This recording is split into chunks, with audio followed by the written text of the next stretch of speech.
Assalamu alaikum students. Welcome to the online lectures of Real Scholars College. I am your physics teacher Sir Shahrukh, and this lecture is for class first year.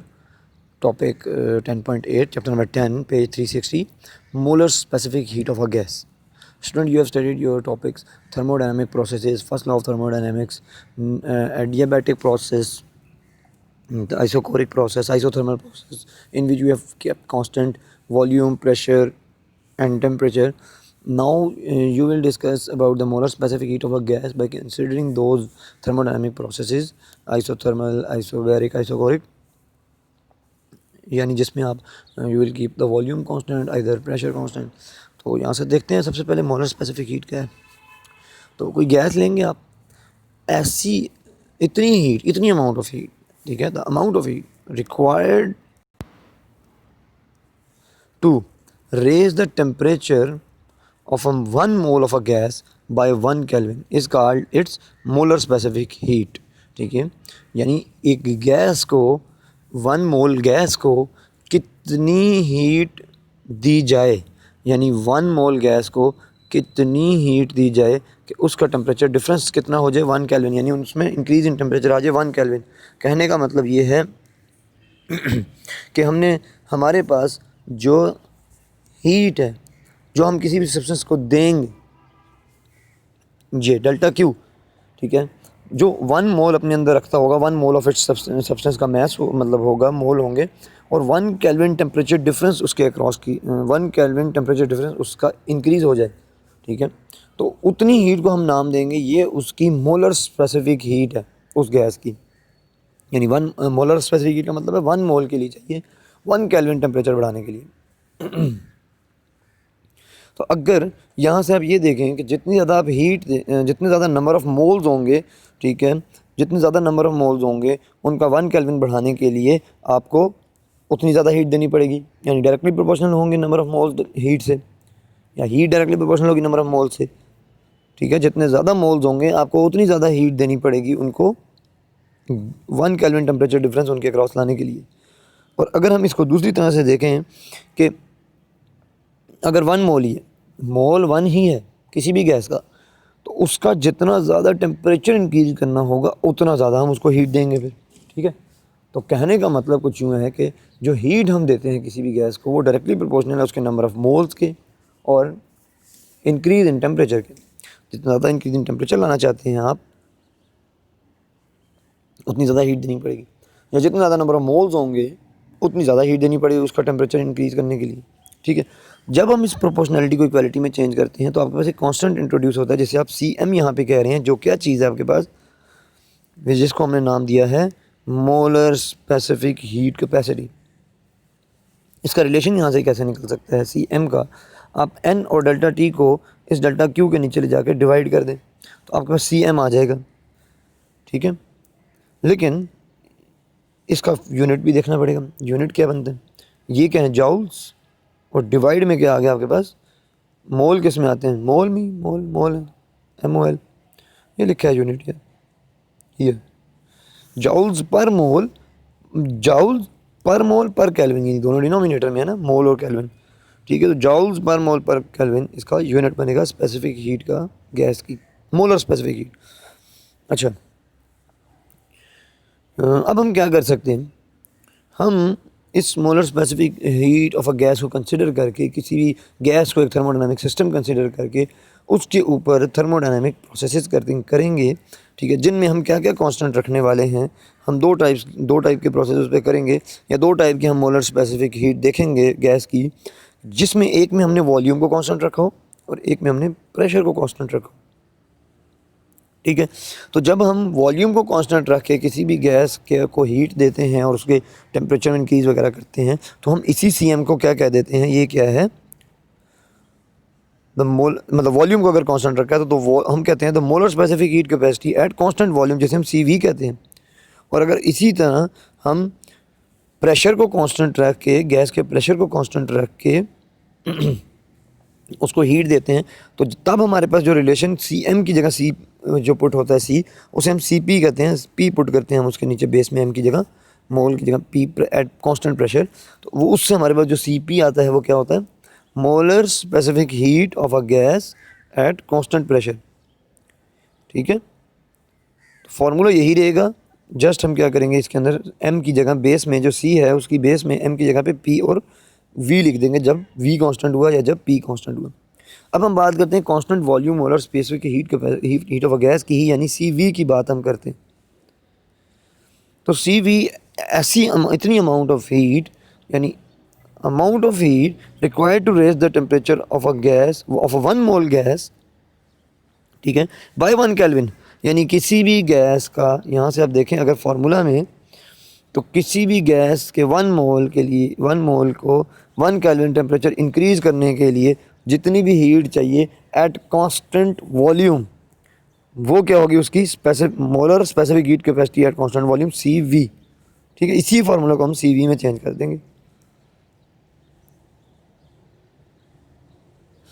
अच्छा, जैसे यहाँ से आप देखें, ये जो आपका फार्मूला है ऊपर, यहाँ पे delta Q is equal to CM/N delta T। इस फार्मूले को हमने कांस्टेंट प्रेशर के लिए लिखना है, तो हम कैसे लिखेंगे, डेल्टा Q वॉल्यूम के लिए सॉरी लिखना है, तो हम कैसे लिखेंगे, delta QV is equal to CM की जगह CV आ जाएगा और डेल्टा T और N वही रहेंगे। ठीक है, और डेल्टा Q भी डेल्टा Q नहीं आ जाए, वो भी डेल्टा QV बन गया, यानी वो मोलर स्पेसिफिक हीट जो कांस्टेंट वॉल्यूम पे 1 मोल गैस को चाहिए 1 केल्विन टेम्परेचर बढ़ाने के लिए।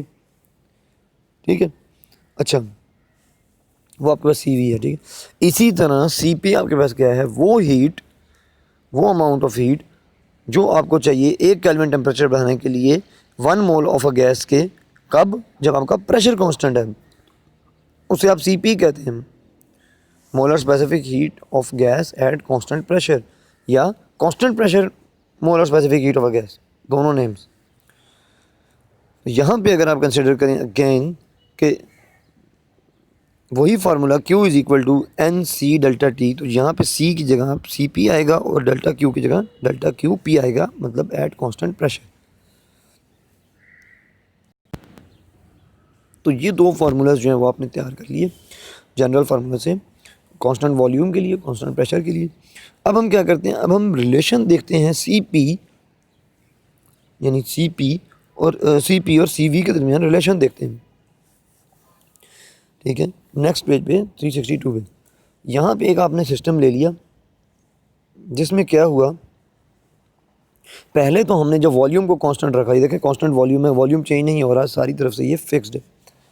ठीक है, तो उस टाइम हमने जब हीट दी तो क्या हुआ अभी देखते हैं, यानी एट कांस्टेंट वॉल्यूम जब हमने सिस्टम को हीट अप किया तो यहाँ से हमें एट कांस्टेंट वॉल्यूम, यानी वॉल्यूम चेंज नहीं हो, वॉल्यूम फिक्स ही रहा, तो हमने हीट अप जब किया तो जो हमने हीट दी वो किस में चेंज हो गई, वो सारी की सारी इंटरनल एनर्जी में चेंज होगी। क्यों, क्योंकि जब वॉल्यूम फिक्स्ड रहा, पिस्टन नहीं था, कुछ मूव नहीं किया, ऑब्जेक्ट ने वर्क, सिस्टम ने वर्क डन नहीं किया, तो आपके पास टोटल जो हमने एनर्जी दी कांस्टेंट वॉल्यूम पे, वो किसके बराबर होगी, टोटल इंटरनल एनर्जी की। तो अब ये जो हमारा फार्मूला था delta Q V equal to NCV delta T, इसकी जगह हम डेल्टा Q V की जगह लिख सकते हैं डेल्टा U, तो कुछ फार्मूला इस तरह से बन जाएगा।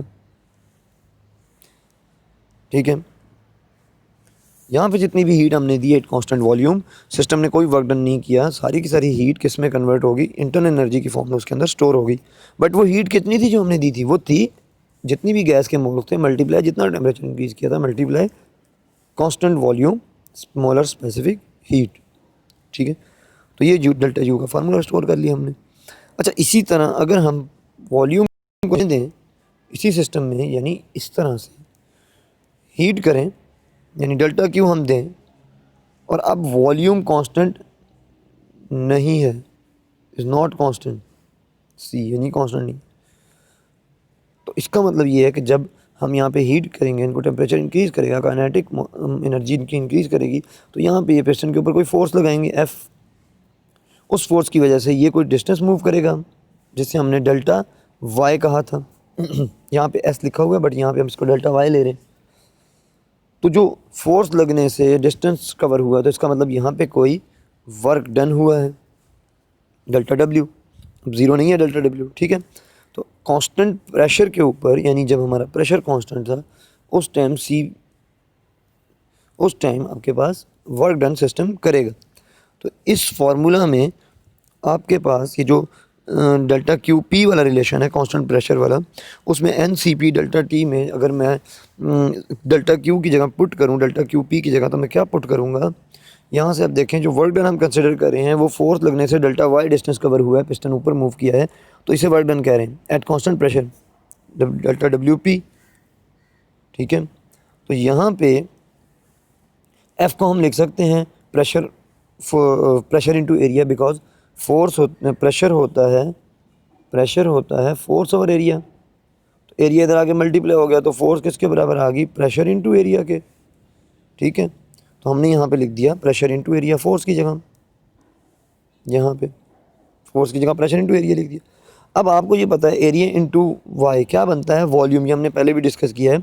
यानी कि अगर आपके पास एरिया 2 डायमेंशंस हैं और तीसरी डायमेंशन ये हमने डेल्टा वाई जो ली है पिस्टन की अपवर्ड मूवमेंट, तो ये आपके पास टोटल मिलके क्या बन जाएगा, टोटल कोई वॉल्यूम बन जाएगा। ठीक है, अब क्योंकि डेल्टा वाई है, चेंज इन वाई आ रहा है, तो चेंज इन वॉल्यूम लिखेंगे हम इसको। ठीक है, तो यहाँ पे पी यहाँ पे ए इंटू डेल्टा वाई को हमने क्या लिख लिया, डेल्टा वी। तो ये क्या बन गया, पी ए डेल्टा वाई क्या बन गया, पी डेल्टा वी। अब हम इस डेल्टा डब्ल्यू पी को जो हमारा जो फर्स्ट जिसे कहते हैं लॉ ऑफ थर्मोडायनामिक्स का, यानी delta Q is equal to delta U plus delta W, यहाँ पे अगर पुट करें तो हम क्या पुट करेंगे, P delta we. But general gas constant equation क्या कहती है, अगर हम मोल्स को कंसिडर करना चाह रहे हैं, वॉल्यूम वगैरह को रिमूव करना चाह रहे हैं, मोल्स वगैरह को, टेम्परेचर डिफरेंस को कंसिडर करना चाह रहे हैं, तो हमें हमारा जो बॉयल्स, चार्ल्स और एवोगाड्रोस लॉ था वो मिला के हमें एक जनरल गैस लॉ मिला था गैसेस के लिए। वो क्या कहता था कि P V is equal to N R T होता है, यानी उनका moles multiply constant multiply delta temperature change in temperature के बराबर। तो हम यहाँ पे डेल्टा पी वी को एन आर डेल्टा टी लिख सकते हैं। तो ओवरऑल वर्क डन क्या बन गया at constant pressure, N R delta T. अब हम फर्स्ट लॉ ऑफ थर्मोडायनामिक्स में यानी delta Q is equal to delta U plus delta P में दो रिलेशंस पुट करेंगे। Delta Q P is equal to delta U, आपके पास जो है डेल्टा यू वो किसके बराबर था, हमने पीछे अभी फाइंड किया था डेल्टा यू बराबर है, यहाँ से देखें ये डेल्टा यू आपके पास ये रहा N C V delta T, यानी वॉल्यूम कांस्टेंट वाली के लिए, कांस्टेंट वॉल्यूम के लिए ये आपने फाइंड किया था। तो डेल्टा यू का आप ये relation first law of thermodynamics में पुट करेंगे, delta Q is equal to delta U की जगह ये पुट करेंगे n C V delta T, और डेल्टा डब्ल्यू की जगह आप क्या पुट करेंगे, डेल्टा डब्ल्यू पी, यानी एन आर टी जो कि अभी आपने फाइंड कर लिए। तो फर्स्ट लॉ ऑफ थर्मोडायनामिक्स में आप delta Q is equal to, जब ये पुट करेंगे delta Q P is equal to delta U plus delta W, यानी यहाँ पे कोई इंटरनल एनर्जी में चेंज आया और प्लस कोई वर्क डन हुआ। अब आपने delta Q P is equal to क्या लिखना है, डेल्टा क्यू पी आपके पास बनेगा जब आप डेल्टा क्यू पी वाला फार्मूला किधर है आपका, ये देखिए n C P delta T, delta U वाला क्या फार्मूला है, n C V delta T, और डेल्टा डब्ल्यू वाला क्या फार्मूला है, यानी जो टोटल फर्स्ट लॉ में तीन ही टर्म्स है ना, डेल्टा क्यू, डेल्टा यू और डेल्टा डब्ल्यू। तो डेल्टा पी क्या है, n C P delta T, और डेल्टा क्यू पी सॉरी क्या है, n C P delta T, delta U क्या है, n C V delta T, और डेल्टा डब्ल्यू क्या है, n R T, n R delta T. उन तीनों को जब आप फर्स्ट लॉ में पुट करेंगे तो आपके पास कुछ यूँ बनेगा, डेल्टा क्यू पी की जगह आ जाएगा n C P delta T, delta U की जगह जाएगा n C V delta T, और डेल्टा डब्ल्यू की जगह क्या आ जाएगा, एन आर टी। ये ठीक है। अब यहाँ पे आप देखें एन और डेल्टा टी तीनों में आ रहा है, तो दोनों साइड से आप यहाँ से एन और डेल्टा टी कॉमन ले लें, ठीक है, और यहाँ से एन डेल्टा टी से उसको काट दें। जब एन डेल्टा टी कट जाएंगे तो आपके पास क्या बचेगा, जस्ट सी पी, यहाँ से सी पी बचेगा is equal to C V plus R. ठीक है, आर जो है जनरल यूनिवर्सल गैस कांस्टेंट है जो आपके पास, जिसकी वैल्यू है 8.315 जूल्स पर मोल पर केल्विन। एनीवेज ये आपके पास यहाँ से क्या रिलेशन बना है, C P is equal to C V plus R, और इसी को उधर ले जाऊँ तो उधर से जाके सी पी में से ये माइनस हो जाएगा। यानी कहने का मतलब ये है कि सी पी में से जब सी वी को निकाला जाए तो कोई आर कांस्टेंट यानी बचता है। तो इसका मतलब ये हुआ कि C P will always be greater than CV of any gas. ठीक है, यानी हमेशा जो molar specific heat constant pressure पे होगी वो हमेशा ज़्यादा होगी, ठीक है, बाय 8.31 जाउल्स, 315 जाउल्स इतनी ज़्यादा होगी किससे, CV से, किसी भी गैस के। ठीक है, तो ये जो बात लिखी यहाँ पे कि C जो है वो CP जो है वो ग्रेटर होगा because of the external work done in, मतलब because of the external work done, यानी जब आप CP की बात करेंगे कांस्टेंट प्रेशर की, तो यहाँ पे आपने देखा कि एक्सटर्नल वर्क डन भी होगा कोई। ठीक है, तो इसलिए यहाँ पे हीट जो है वर्क डन की फॉर्म में भी यूटिलाइज होगी। तो हम यूँ कहेंगे कि CP जो है वो हमेशा CV से ग्रेटर होगी, क्योंकि CV में कोई वर्क डन नहीं हो रहा। CP के केस में आपके पास कांस्टेंट प्रेशर के केस में आपके पास एक्सटर्नल वर्क डन भी हुआ था। तो ये आपके पास रिलेशन है इन दोनों के दरमियान, ये CP equation 10.10 CP minus CV is equal to R, ये रिलेशन आपने फाइंड करना था। अब MCQs के लिए आप ये याद रख लें, और इसके अलावा टॉपिक को यहाँ तक रीड करें अपनी बुक से, पेज नंबर 363 तक। ठीक है, और नेक्स्ट इंशाल्लाह हीट इंजन वगैरह हम स्टार्ट करेंगे अगले लेक्चर में। तब तक के लिए अपना ख्याल रखिए। अल्लाह हाफिज़।